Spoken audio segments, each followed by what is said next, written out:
Hey, happy Wednesday the 15th. Today is the Shazam day.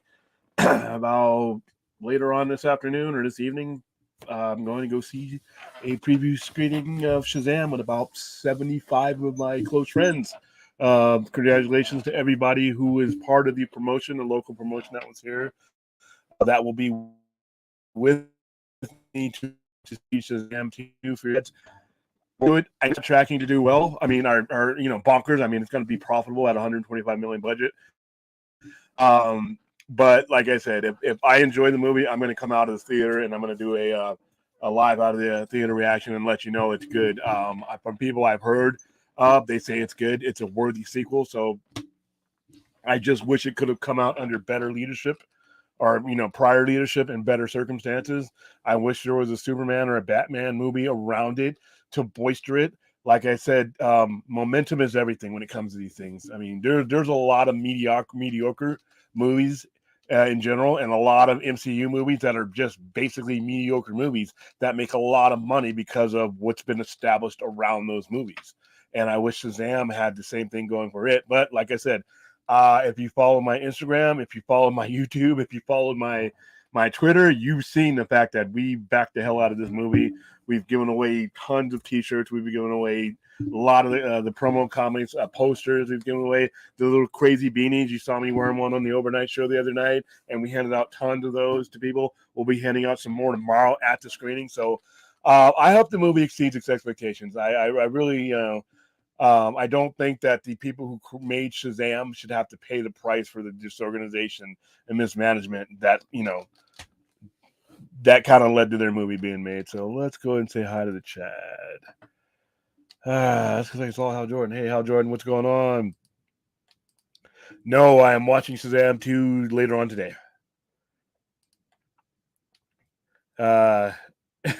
So, boy, I'm sure you're happy I'm here. Yeah, I'm happy you're here. We were both over on Belle's stream. We're playing all that '90s music that's probably going to get her demonetized.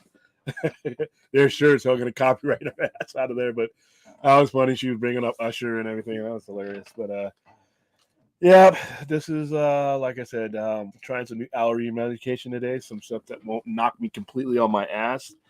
And like I said, man, I will say it again and again and again. I am a child of Southern California, and somehow, some way, I must make my way back there. Because the weather in where I'm from, there's seasons. You had a spring, you had a winter. Vegas is just like basically you spend the majority of the year knowing you're headed towards that blast furnace, and when it gets here, it doesn't make it any easier. Springtime is, I when I was living in California, springtime did not destroy my allergies like it did here. Man, springtime in this desert, holy shit, it is devastating. All right, let's see. 50-50. 50-50. I think all of these guys, be honest with you, like I said before, I think James Gunn has put himself in a situation to where he's been ambiguous and cryptic enough to where you can't really say that he said whatever. Yeah, he's not using Henry Cavill for his Superman legacy, but that he never said he was never using him again. None of the people who are not part of the new plans, there's nothing that's been said. And even though people have assumed, oh, yeah, they're not going to do that, they're going to do that. Most of those people are full of shit for the most part. They have just as much knowledge as you or I. They're guessing. But as far as Gal goes, I don't, until he comes out and says that she's not in my future plans, then that's 50-50 as far as I'm concerned. Let's see. How you doing, Michelle? What's going on? Oh, we are here. I've been streaming actually pretty. I've taken a couple of days off. A couple of weeks ago, like I said, there was a bunch of stuff going on around our community I didn't want to be anywhere near. But for the most part, I've been on. I've tried to be on at least every other night, including our overnighters, until April comes around. Once April comes around, I'm going to have a schedule, and it's going to be something you can actually set your clock to. Most of the shows are actually going to be, like you said, they're going to be later shows because of my schedule, but you'll be able to count on those shows at least. I'm going to try to stream at least 4 times a week on a midnight Pacific time, and then I'm going to go back to doing our Friday show prime time. And then I'm going to go. We're going to do our overnight show, and then depending on what's going on, Sunday as well. So I'm gonna pick 2 days that I will take a break and let the news build up. But come April, that's when we're going to have this place set up the way I want it set up, lit instead of the ghetto lighting you see now. My championship belts that you see behind me, I'm going to have them all in front of me. I'm going to have a different setup. I have different cameras now. And I have the Stream Deck so that I can zoom in on myself and give you different angles. I have an extra TV here, so when we're talking about certain subjects, I can use the Stream Deck to run up something on there. So behind me will be whatever we're talking about, and then I have another TV in front of me I can see the show and see the chats coming through. So I'm organizing everything up little by little, so that it's not just hey, I got a couple extra points of energy to stream. It'll be a little bit more of a structure.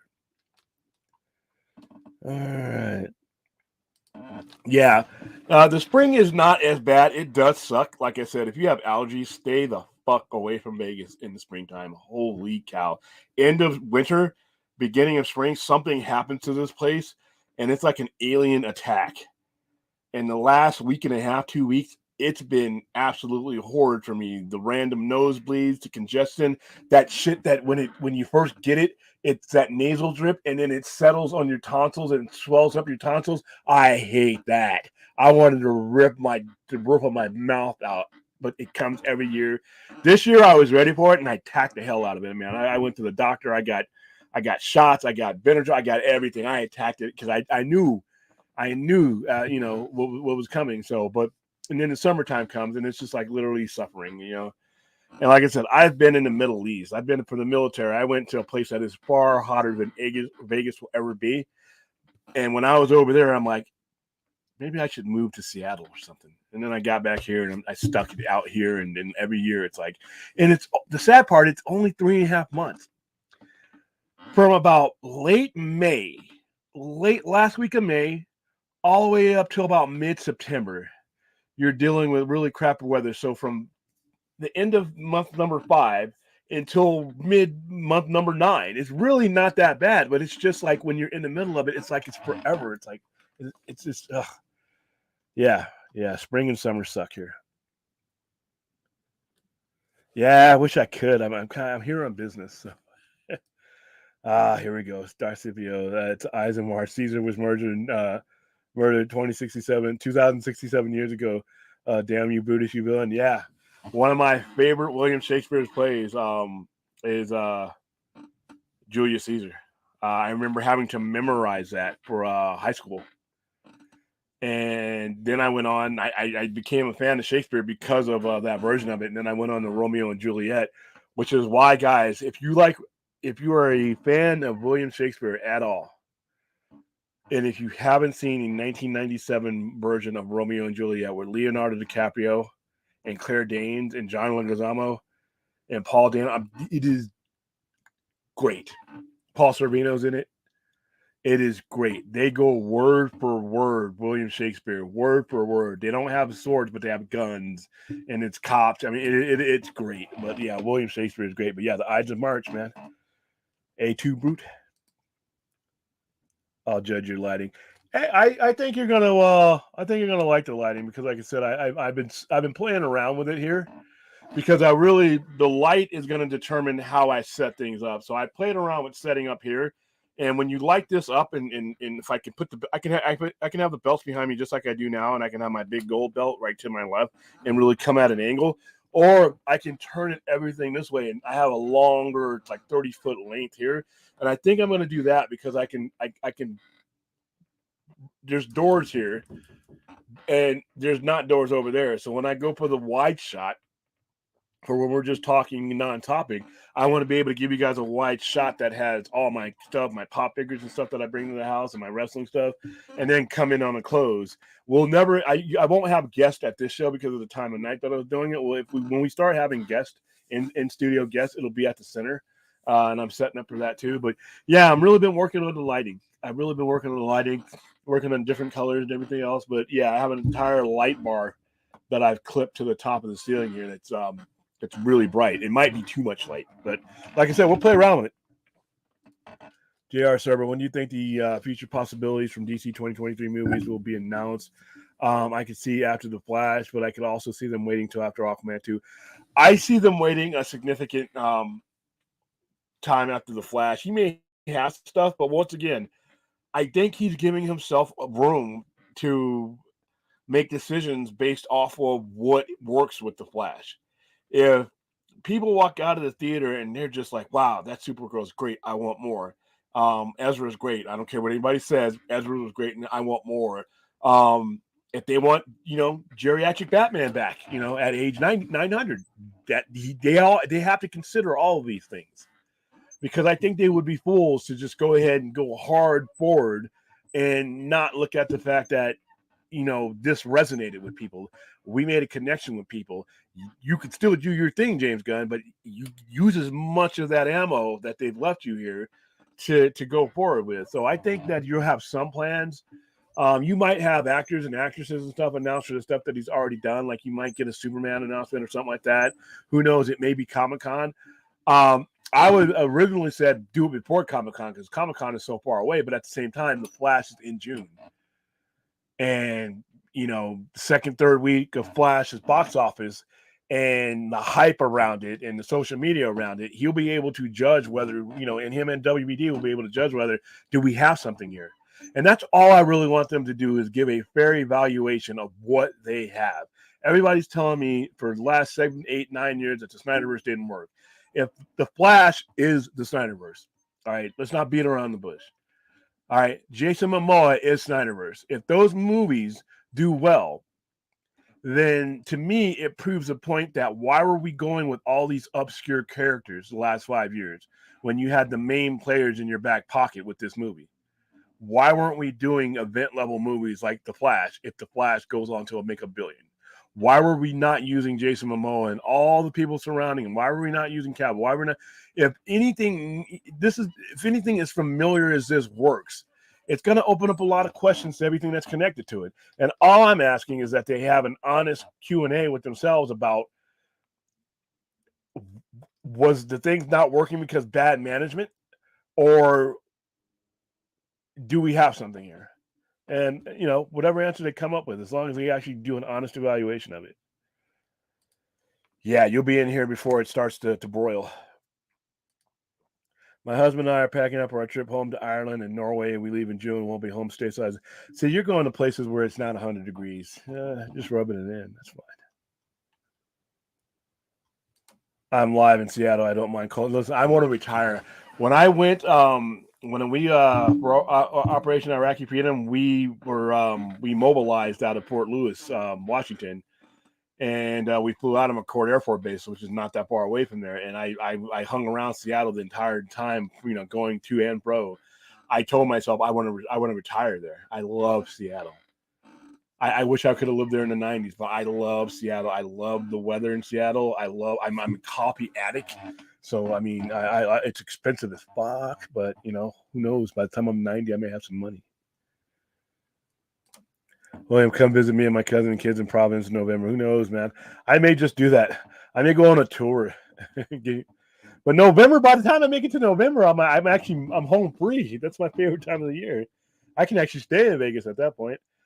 I don't want to fly from the Inland Empire to Vegas. My lady and girls want to drive. I hate Vegas drive. Yeah, that drive. You got to go. Don't you got to go to Baker?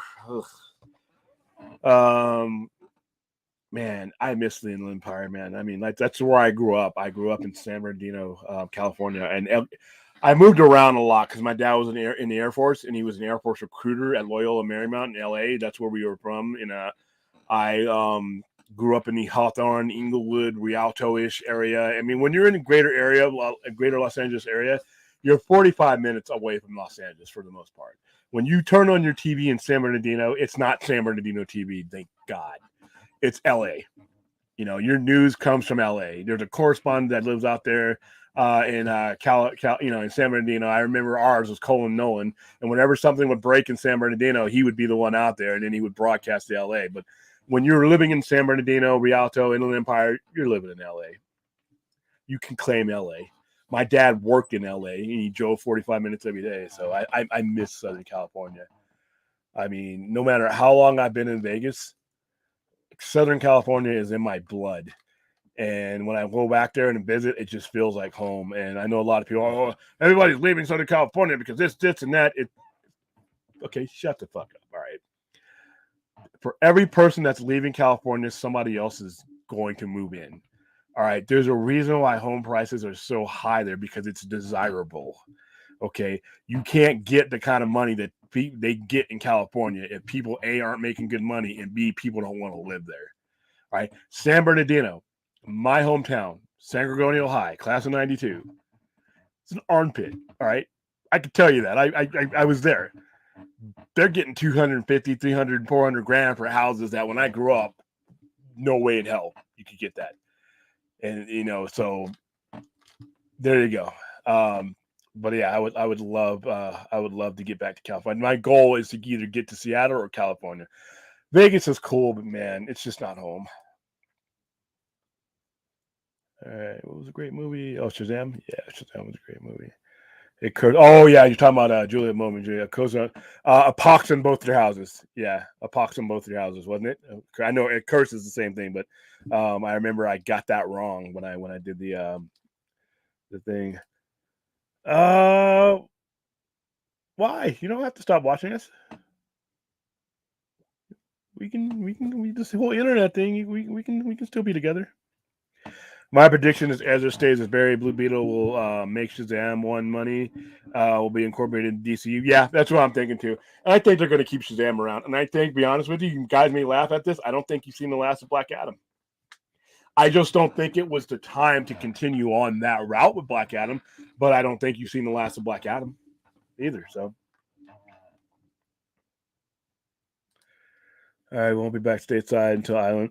Oh, like I said, you could still watch us over there. They got the internet in Ireland, Michelle. Come on now. Speaking of what you said, mediocre movies doing well. Captain Marvel is a prime example. Exactly.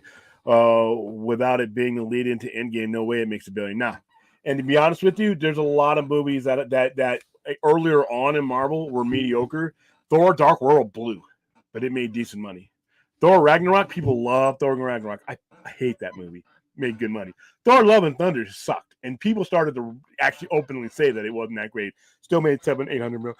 100 million. Doctor Strange, Multiverse of Madness. I rented the theater out to watch that movie. Wasn't the greatest. All right, made good money. All right, the Eternals was the only one that didn't make bonkers money, but it still made decent money, and that's because that's when Marvel started to change their form of storytelling to long form storytelling, and that's not what Marvel fans have been fed for the last 14 years. But even still, if you go on streaming and everywhere else, people are still watching Eternals, and as these other movies come out, the galactic phase of these movies, they're going to have to refer to the Eternals again, and the Celestials and everything else. But yeah, when it's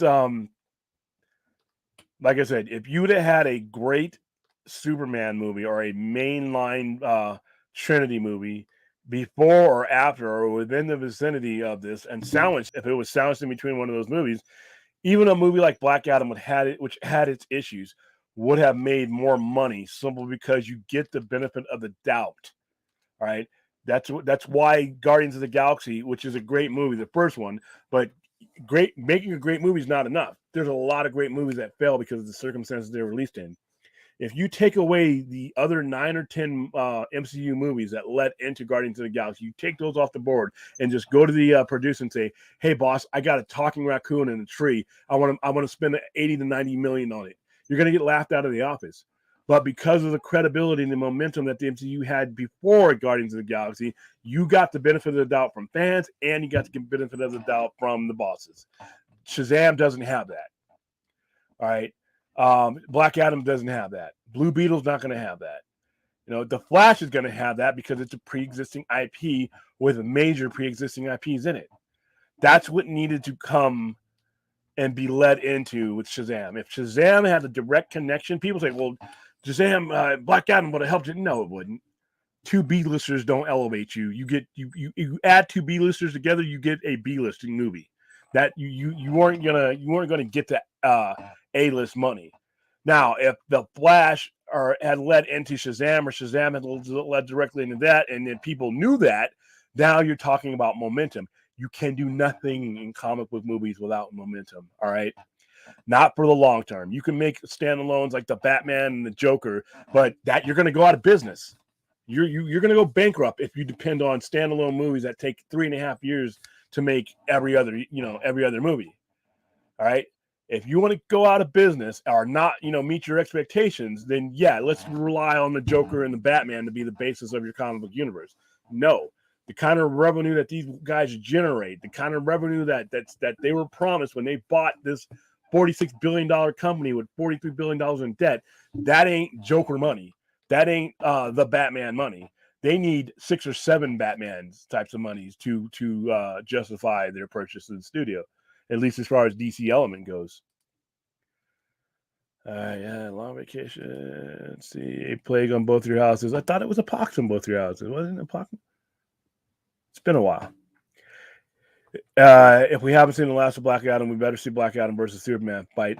I think that to be honest with you, because of the way they've developed Shazam, if you were to have a Black Adam instead of having Magog as your primary enemy, I would have Black Adam as your primary antagonist. Because remember the conflict that's in Black Adam's movies with the Justice Society, because of society doesn't need heroes, how they view heroes. Black Adam's characterization in Black Adam is basically like what Magog's character was in Kingdom Come.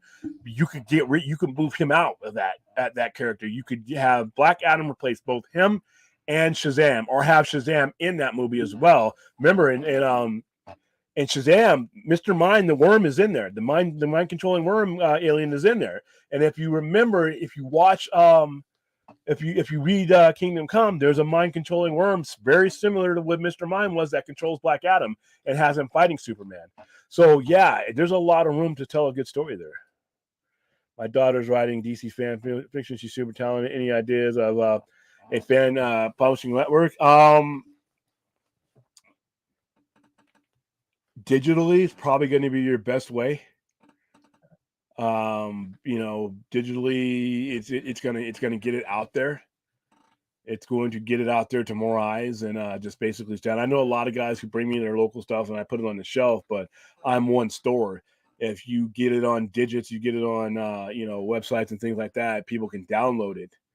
Do YouTube shows, do things like that, be able to spread the word, but constantly, be making QR codes. So, when you talk about it to somebody, you give them the QR code, they scan it and they can see your story there, and they can download the story, they can move it around, and you can distribute it. It costs a lot to do paper printing. So if you're just starting out, if you just want to get your story out there and get your brand established, I would start out by doing it digitally. How you doing, Slipknot? William, I live in Modesto, California. We get 100-degree weather here, but it's dry. Yeah, that's that high desert shit, man. I've been to Modesto. Yeah, and it's very dry. We have the Delta reservoirs and rivers to cool us down. You're a big baby. No, I'm just fucking tired of it. All right, I'm sorry. Once I went over to the Middle East and listen, it has to get pretty damn hot for black people to burn. I burned over there. Because that 127 rips this black skin right off the bone, buddy. Like I said, it wears you down. I've been to Modesto. Modesto is nothing like it's nothing like Vegas heat though. I've been to Modesto's heat and I've been in Vegas's heat. I would take Modesto's heat in a heartbeat. It still sucks. But when you're, Modesto is right around 105, 106 is as hot as it gets. You're talking 115, 116, 117, and it's sustained out here. Modesto, it goes down, it plunges. Here in Vegas, because of the valley, it stays a lot hotter, a lot longer. But you know what? Call me what you want. Tired of the heat. Thor: Love and Thunder wasn't my cup of tea. I thought Eternal was one of their better movies. Yeah, as somebody who is a fan of Jack Kirby's original works like that, I love the Eternals up to a point. Like I said, I didn't like the liberties that they took with making the machines or robots or whatever the fuck that was, and I did not like the characterization of Arishem and the rest of the Eternals. But other than that, I thought it was pretty decent. Darcibio, what do you think of Little Mermaid Backlash, Freudian slip, backlash regarding the trailer? Do you think there's some racist undertones because of the lead actors? Yes, of course. Yes, definitely. Definitely. No ifs, ands, or buts about that. I think that people, like I said before, they see when something is things for the most part have been represented as white for a long time. All right, it's just been the way the world was. Our society was not ready for the diversity when those things. Even it's always been white Catholic, white Christian, and basically that has been the stereotypical, prototypical American male. That's what was being put out. Even if you were a Jewish immigrant, you putting out making these characters like all of comicdom was in a Stan Lee, Jack Kirby, um, Bob Kane, all those guys are second, first and second generations. They were creating the prototypical, what America was looking like then, and everything that was being put forth, whether it be on TV, cartoons, everything was that.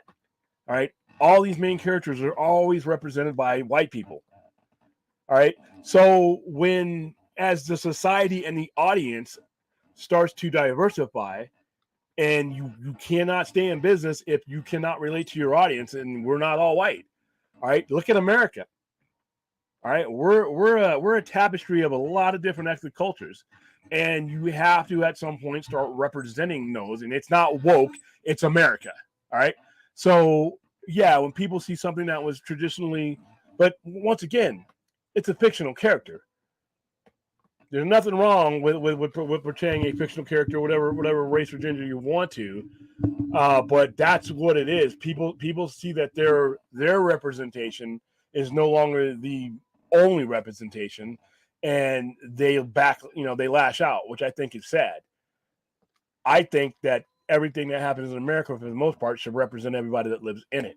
People fight to get to this country from all different cultures. People risk their lives on boats, crossing rivers, doing everything they can. We're the only country in the world that I know of that people from all races and ethnic groups can come here and be American. So why shouldn't your characters and your comic book characters and your cartoon characters and your sitcoms represent the ideal of America? At some point, we have to stop. We have to let go of that old representation and take a look at the country and see that there's a lot of different folks live here, and that's what makes it cool. So when it's a Little Mermaid, whether it's a girl from Teenage Mutant Ninja Turtles, or there shouldn't be a backlash. Black people live in America. I know it's a shock. We're here. We've been here for quite a while. So if something that pops up on an American movie just so happens to look like one of us, we're one of you. All right. How you doing, Jacob? William, thought on why I can't talk. Robert Pattinson reportedly might not be able to appear as Batman in HBO Max series.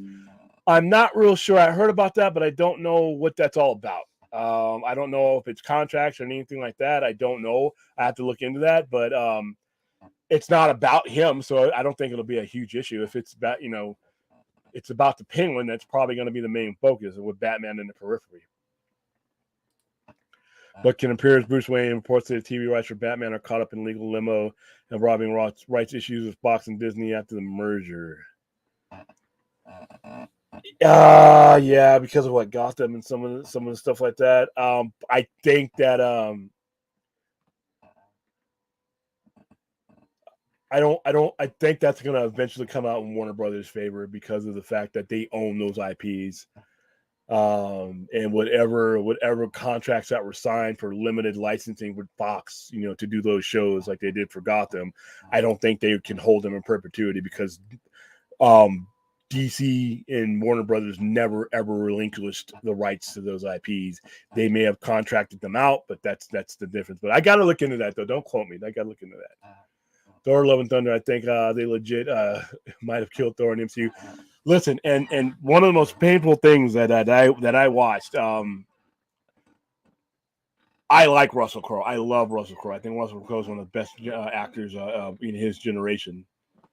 But the 10 minutes, whatever it was in Thor: Love and Thunder, it was the most painful 10 minutes of my life watching Russell Crowe. I felt ashamed for Russell Crowe running around in a gold tutu. That movie sucked on so many levels. But once again, had that Marvel momentum. If DC had that momentum, its mid-level movies would do better. William thought on Deadline reports Shazam: Fury of the Gods expected to have an 80 to 85 million worldwide debut. That's bad, and I hope that's not true. I hope that my efforts, and the efforts of my partners all over the nation who are promoting these movies, talking up these movies, are making it. That's bad. That's bad. It's a $125 million movie plus the ad budget. And now that you see, kind of the stuff that I've been handing out, it's that ad budget's probably another 50, 60 million. The first Shazam did 158 million worldwide. It's for its first debut weekend, I think. I hope those numbers are off, and I hope that people go out and see it. But I understand, though. As much as I want Shazam to bust through all this, I understand. I am going to tell you what I'm going to do. I'm going to go see these DC movies, even though I can completely understand why someone wouldn't. Given the information we have now, given this whole turnover and everything else, you bought into a shared universe. Nobody can tell you that you're wrong for not wanting that. And if you get the inkling that it's not as connected as you think, you're the consumer. You're the consumer. I can't tell you to go see these movies just because they're good movies. You can watch that shit on HBO Max. And I hope you're there with me watching this. But I understand. What you've been through as a fan the last 7 to 8 or 9 years, and what you're about to go through in the next 2 years, you might find something else to spend your time on. You're not going to hate, you're not going to protest or anything, but I can understand you not coming out. I would recommend that you do, because I think that this movie and the Flash, that if we are going to support these movies, and we do want some kind of continuity, money talks. Math is undefeated. Push Shazam over the top. Push the Flash over the top. Push Momoa over the top with Aquaman 2. And then put the ball in their court and dare them to turn down that money. Dare the corporate bigwigs to say, you know what, I'm going to take that guest money, that maybe money from 2 years down the line. I'm going to shove this pile of cash that just dropped on our corporate desk right now in order to get to that maybe money. You can put them in the position to have to make a very, very interesting decision. All right. Because like I said, when you can smell the cash that's sitting at the table, while somebody's explaining a mental picture of potential money 2 years from now, guess what's going to win? So I really hope the $80 to $85 million is a low estimate. I would like to see it make as much money as it really did. But the realist in me understands that we may be in for an uphill battle with this one. Well, have you seen a film called 40X? Is it worth the purchase? No, I have not. Is that something I need to see? Hi, Rhea. How you doing? Person turquoise is waving. You know what? Next time you come out here, Rhea, I'm going to get a T-shirt that says person turquoise waving. I think that's just the coolest thing. Jacob McKenzie thought that Shazam 2 only cost $100 million to make compared to Black Adam budget of $260. Managed by Hamada. Why did Hamada allow for $260 million to be spent? See, that's where the studio heads have to say no. All right. That's where the studio heads have to say no. People want to blame The Rock and $7 this, $7 that. They weren't the final say so. All right. Walter Hamada was the final say so. Why did Walter Hamada say yes to that? Why did Walter Hamada say yes to Black Adam to begin with? Yes to Black Adam, but no to more Superman. And whereas if you'd have had Superman in the atmosphere, your Black Adam movie would have been a lot stronger. Could have possibly been in that movie. I don't know why. Obviously, whoever said yes to $260 million, and a lot of it was another $60 million in reshoots. This is bad. This is bad business. Somebody at Warner Brothers has to say no. Here's your money. Here's your number. This is where you are at on the pecking scale as far as priority goes. All right, Shazam costs $100 million, and that's perfect for Shazam. You can't spend A-list money on a B-list product because you don't know what your return is going to be. You should know at this point what your return is going to be on an Aquaman or a Wonder Woman at this point.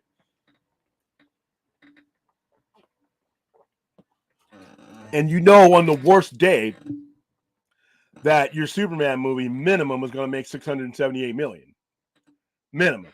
So if you're going to spend $200 million on a Superman movie, you at least are going to make $400, $500 million, and you're going to clear that. It might not be what you wanted to make, but you're not going to lose money on it. But it's Superman. All right, The Flash. These are movies with titpole characters in them. So there should have never been that much money spent on Black Adam. All right, and I blame that on Warner Brothers. They're the oversight. They're the distributor. They're the ones who put together the financing, for these movies. Yes, $7 Production was a production company, but they're producing it for their client, which is Warner Brothers. And Warner Brothers had complete control over this entire situation. But they couldn't say no. They could say no to everything else, but they didn't say no to that. So that is why I don't let the previous regime off the hook. Everybody wants to blame The Rock. I laugh at him. I'm like, The Rock wasn't the president of BC Films. The Rock wasn't the president of Warner Brothers Studios. All right, just 2, 3, 4 people that should have said no. But yeah, that's horrible, man. By the way, after Ki Kwan's well-deserved Oscar glories, news of a short round spinoff win, I don't know, man. A lot of short rounds appeal was that he was a kid. Remember with the bricks on his feet, driving. Little Mermaid trailer looked good to me. I thought it looked all right. And I'm not a big Little Mermaid fan. That's a kid's movie, and I'm not a kid. Sorry. But as far as on its merits, it's fine. William, thought on James Podeswa, Game of Thrones, True Detective will direct the pilot. Yes, I've been hearing this, and this is great news. I mean, 2 good IPs. Obviously, you guys know how I feel about Game of Thrones, and I love True Detective, so I'm there, man. You had me at Blade Runner to begin with, but now it's not just Blade Runner. You're starting to pick good talent around it. I'm definitely watching all 4 DC movies this year. Yeah, I'll watch them. Like I said, I bounce it back and forth in my head. But another thing that helps me out with it is the fact that he's not doing a full reboot. So to me, our input is going to be part of his decision-making project. So instead of getting mad, go to the movies. Shazam 2, the break-even point is around $225 million. And I think it can do that. I'm guessing 375 total, 425, which is still painfully low for the quality of the movie. But at the same time, I can't expect people to part with their hard-earned dollars for a character or characters they don't relate to and don't even know. Hell, he didn't even appear in DC Comics until the early 70s. And given that DC had been around for 40 years at that point, he's not. I mean, it's a tough one, man. Guillermo del Toro, if he doesn't get the Justice League, Dark Age should direct some DC animated films. I'd be down with that, but then again, with WB wanting to save money, who knows? I don't think they're gonna save money on those things. I think they're gonna cut where they can cut, but when it's something that they believe in and something that they can think that can bring prestige to the network and to the company, you're gonna see them spending. They spent money on a trailer for a Super Bowl for The Flash. They spent money in reshoots in Aquaman. They're spending the money. They're not broke. It's just that they don't want to spend money on shit like Batgirl or, on some of the CW stuff or some of the things that they don't think is going to help build the brand. If it's stuff that they are doing going forward, that tells you that that's stuff that they believe in. So they'll spend money on that.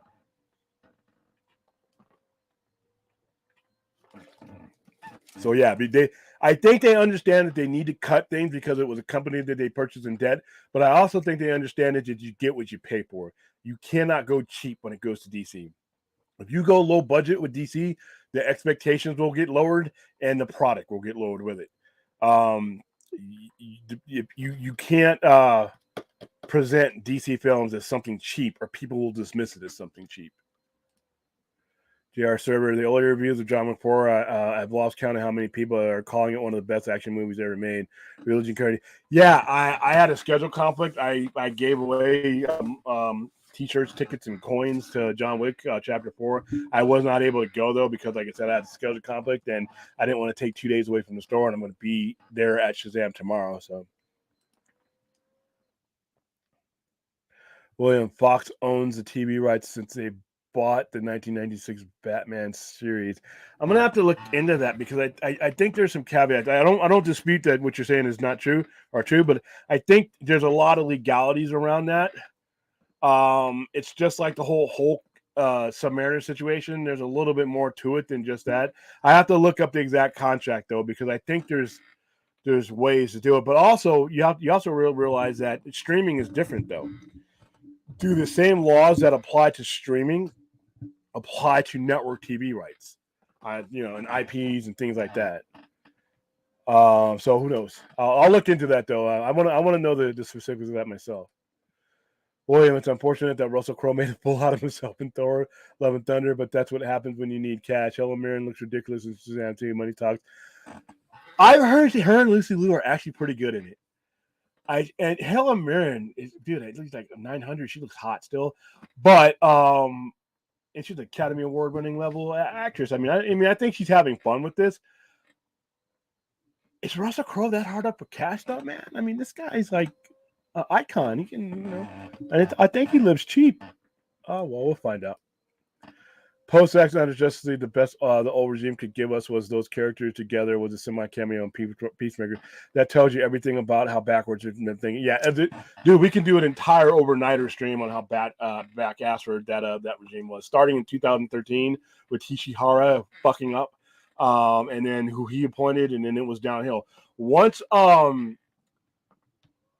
Romanoff, who should have taken over Warner Brothers, was passed over, and you got Ishihara, that's when things went bad. Romanoff built that palace that was DC Films. So yeah, once the wrong people got in charge, it was all downhill from there. Darcipio, how come Watiti, who sucks as a director and a writer, can get all kinds of work, but Guillermo del Toro, a great director and a great writer, has a hard time? Because Guillermo del Toro is a lot more expensive, and Guillermo del Toro's projects on their own, without being attached to an IP, are really high-end projects. He doesn't do low-budget, cheap shit. Not saying that Taika Waititi does, but Taika Waititi they are both Academy Award winners, but as a director, Guillermo del Toro is a much more fully formed, established guy in any genre you could put him in. I like Taika Waititi, but I don't think he's the director level that Guillermo del Toro is. I think del Toro's on a much higher level as far as his stature in Hollywood. So when you have that status, you get work. People come to you to do work. And I think Taika Waititi just needs to get away from Marvel, to be honest with you. Because Jojo Rabbit, the movie that he won his Academy Award for Best Screenplay, is not Jojo Rabbit. Yeah, Jojo Rabbit. Yeah, Jojo Rabbit. Is excellent. That same guy who did Jojo Rabbit did Thor, Love and Thunder, and Ragnarok. So sometimes you're only as good as the material you were given at that level, but Guillermo del Toro is good at any level with any IP. I hate when other directors handle Zach's characters. They come off as cheap in other people's movies. The Josh Wilson filming Batman. Yeah, well, that was horrible. And then I know a lot of people love Patty Jenkins. I don't like her handling of Wonder Woman without Zack Snyder as an executive producer and part of the creative team. So, yeah, Taika's been in a lot of stuff. He was in Suicide Squad too, wasn't he? He was. Didn't he play Ratcatcher? Ratcatcher's 1. All right, let's see. All right, guys. Well, hey, Midnight Express, 45 minutes. We just hit 50 minutes.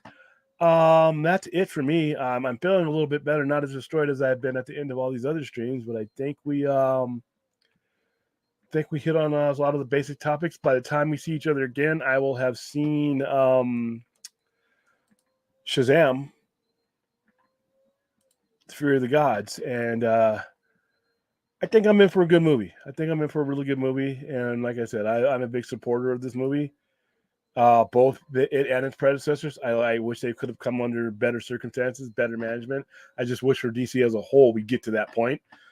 But I think we have a huge, huge, huge chance with the Flash to really, really force some really interesting decision making. So, all right, guys. Until next time, thank you for being the best part of the Midnight Express and the Sci-Fi Center Live and the Poindexter Lounge. Be sure to like and subscribe to the Poindexter Lounge, Poindexter Pantheon, if you haven't already. And go ahead and over to youtube.com/at the Sci-Fi Center and subscribe and like my channel and the videos there. And I will see you tomorrow night post Shazam. See you.